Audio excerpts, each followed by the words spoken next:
name is Anthony Rodriguez, also known as Romeo. I'm 29 years old and I'm a male exotic dancer.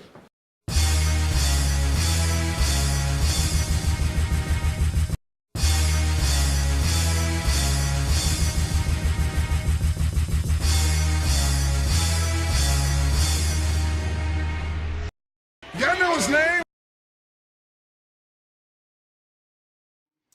The societal stigma to stripping as a profession is everybody thinks it's like just humping or overly sexualized, but it's more of an art form and it is very entertaining for women and for men. It's actually more psychological than anything, but people just think of it as, oh, it's you selling sex or prostitution. For men, we have to seduce women, but not in a nasty way, more in like a happy, passionate way, but still make them feel comfortable.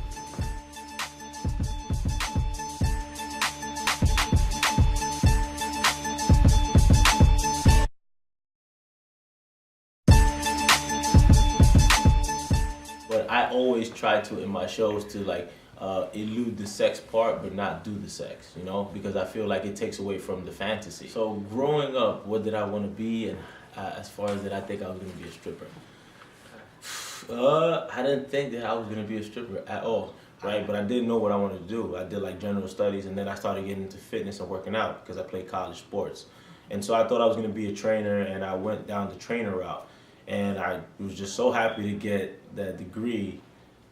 That's what I thought I wanted to do. So like after college, I figured, I got it all maxed out. I planned out, and it wasn't what I expected. But that's just how life is. I got started in the business. I was in college. I was low on funds. I was really stressed out. I was going to school. Thank God, I'm poor, so I got free education. So one of my friends was doing it. He said, "Yo, why are you stressed out? You have a great physique. I'm gonna send you somewhere to go work." And so they sent me to a place called Hunkamania. It was located on 39th Street, and when I went, it was like kind of weird. I was shy. I didn't think I could do it, but the guy just told me, "Okay, you got a good look. You're tall. Take your shirt off." And I said, "All right." I took my shirt off, and he said, "All right, you got some stuff you got to work on, but you're hired." And then we started out not as a dancer, but I started out as like a waiter, learning the process, and it's like a process to becoming a dancer. And then it was a long time until I started dancing, so I had to be an apprentice, follow behind certain guys that were in the game dancing to kind of learn. And you kind of do that. You just piggyback on other people to learn their moves, learn how they do it. And then in the business that we're at, we have to practice every day, the routines, and every day you just learn. It's no way that you can just come in and do it. So that's why I do love wanting to help people, because there's not people that help me. So.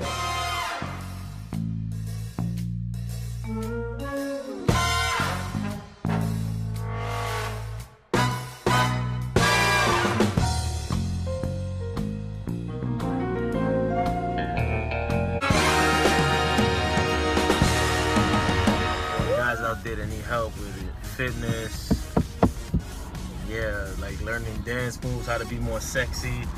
First rule to being sexy is having puppies. Women love a man and know how to take care of a dog. You should be able to do whatever you want with your body and without judgment, because well, in my situation, I feel like if you don't put money in my pockets, there's nothing that you can say to me about that. And then even if you do put money in my pocket, I am my own person, and we're able to do whatever we want when we want, society too, with like races and stuff. Sometimes you want to be something, but your race locks you into something, or you have like that glass ceiling where you feel that you can go and do it, but then society comes like, "Hey, I think I was meant for that." And it's like, no, you're stuck in this area. So we all grow in phases. We're not the person that we were 5 years ago. We're not the person we were 10 years ago. And we're not going to be the same people we are, going forward. So sometimes it's our families that put a lot of stress on us and society, and that kind of happened to me. My family, they don't know any better, so they just wanted me to get a financially stable job. So the only thing they wanted me to do is maybe be a cop, be a fireman, be a policeman.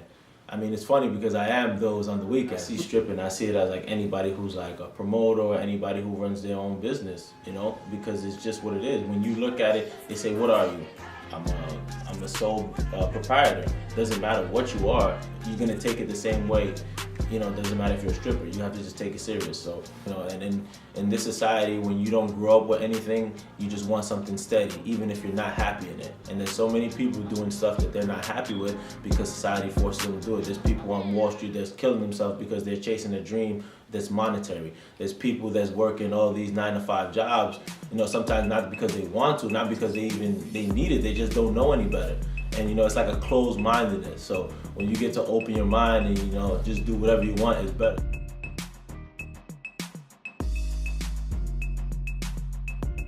As far as longevity in dancing and what do you do after dancing, I don't know what to say.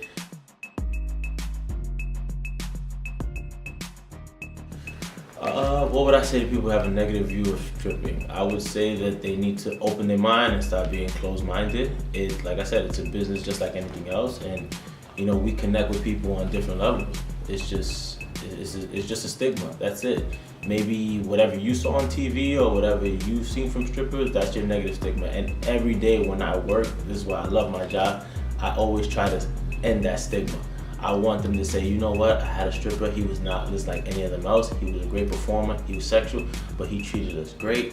He was talking to us about topics of politics and finance, and he was just great to talk to and great to be around. So I always try to change that stigma with women. I want them to want to embrace the stripper and not in a sexual way. I don't know, I just want to enjoy my life, enjoy my art, and make money doing it. A wise man once told me, if you have a job you love, you never work a day in your life, and that's the case for me.